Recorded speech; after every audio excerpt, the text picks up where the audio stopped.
Russell Napier, strategist at CLSA, joins us on the show from Hong Kong. Russell, hi, morning. From close to a gloom-doom scenario in August, the markets have somewhat rejoiced, Fed's decision to postpone tapering. Does that make you optimistic or more pessimistic about the situation in the U.S.? Well, actually, it makes me more pessimistic. I realize the markets are excited because apparently bad news is good news.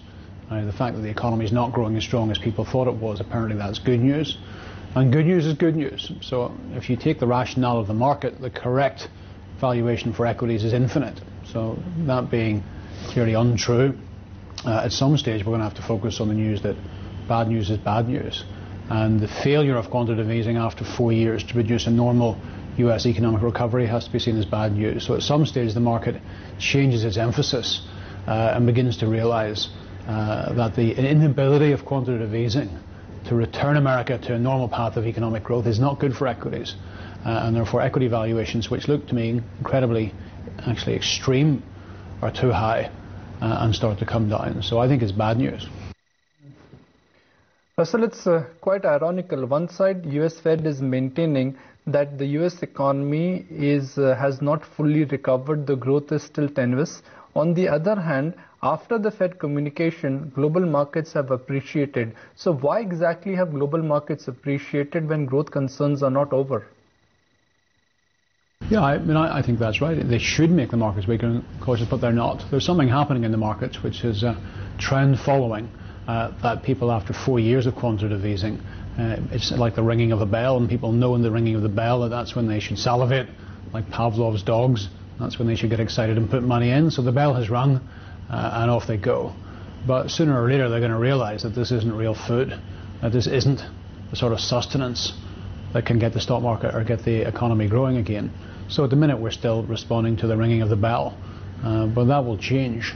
And I think the problem in Congress as well of combining the actions of the Federal Reserve with the actions of the government, that is going to cause more and more problems as we go forward, as we realize that if monetary policy is going to work, it's going to need to be combined with action from the government. So the real food and the real sustenance still hasn't been delivered, and the market's still responding to something that isn't really there.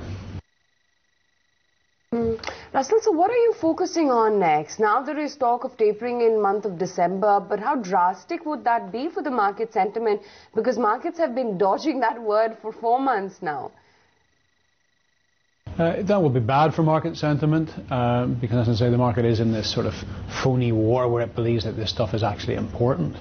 I think the reason it's particularly bad for actually the fundamentals as well is because of the knock-on effect it's having in the emerging markets. I don't believe that all the problems of the emerging markets stem from tapering by any stretch of the imagination.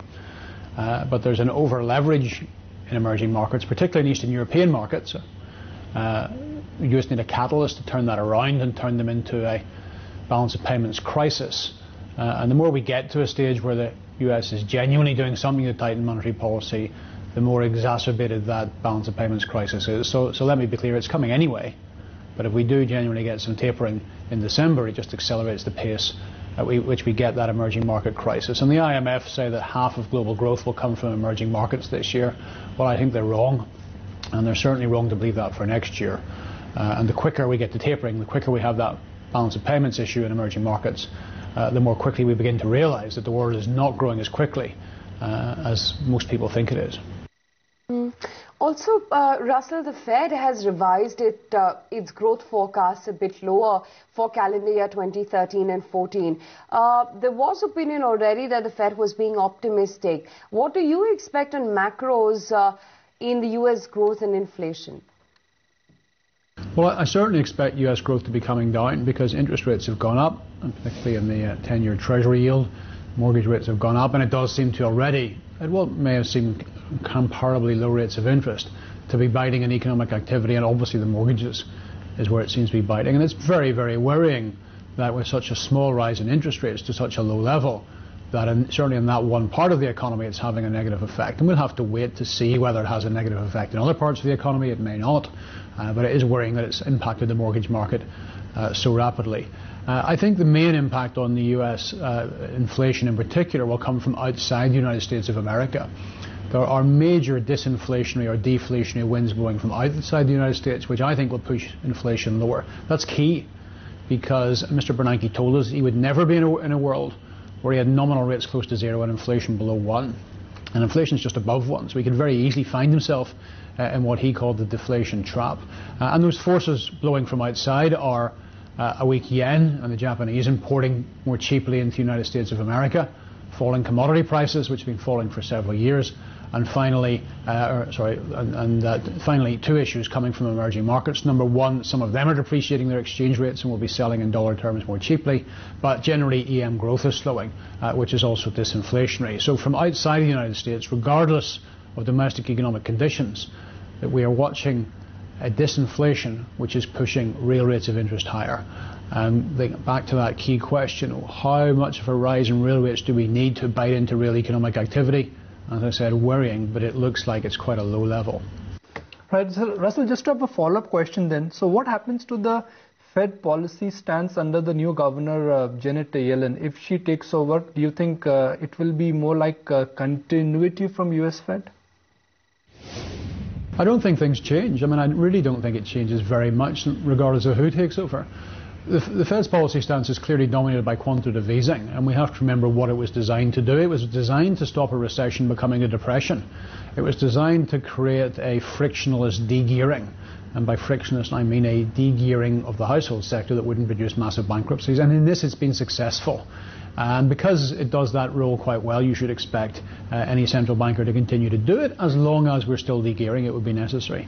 However, something more, it is going to be a necessary but not sufficient condition for getting the economy to grow. So I guess the new central banker inevitably, and it doesn't matter who it is, will have to be involved in something more aggressive. And you might say, well, what on earth can be more aggressive than quantitative easing? Well, the Bank of England is leading the way on that in conjunction with the government, and it's creating a sort of a government stamp on private sector credit provision through various programs. So whoever the new central bank governor is, they're probably going to be involved in getting together with the government. But the problem for America is that Congress will not endorse this.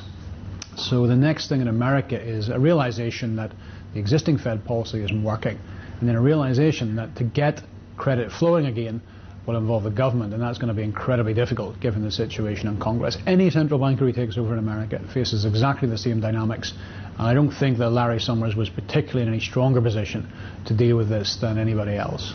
You had spoken about emerging market crisis recently in July. What is your stand on that, and do you think in the short term Fed has only given a lifeline to emerging markets, nothing more, nothing less?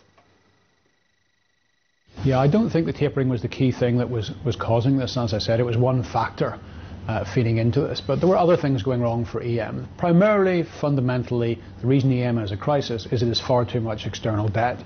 Now, because we're speaking from Asia, we all focus on Asia, and Asia doesn't actually have that much foreign currency debt. So the EM crisis out there is actually in emerging Europe. And that's where external debt to GDP ratios are extremely high. And fundamentally, that's why you have a crisis, nothing to do with tapering.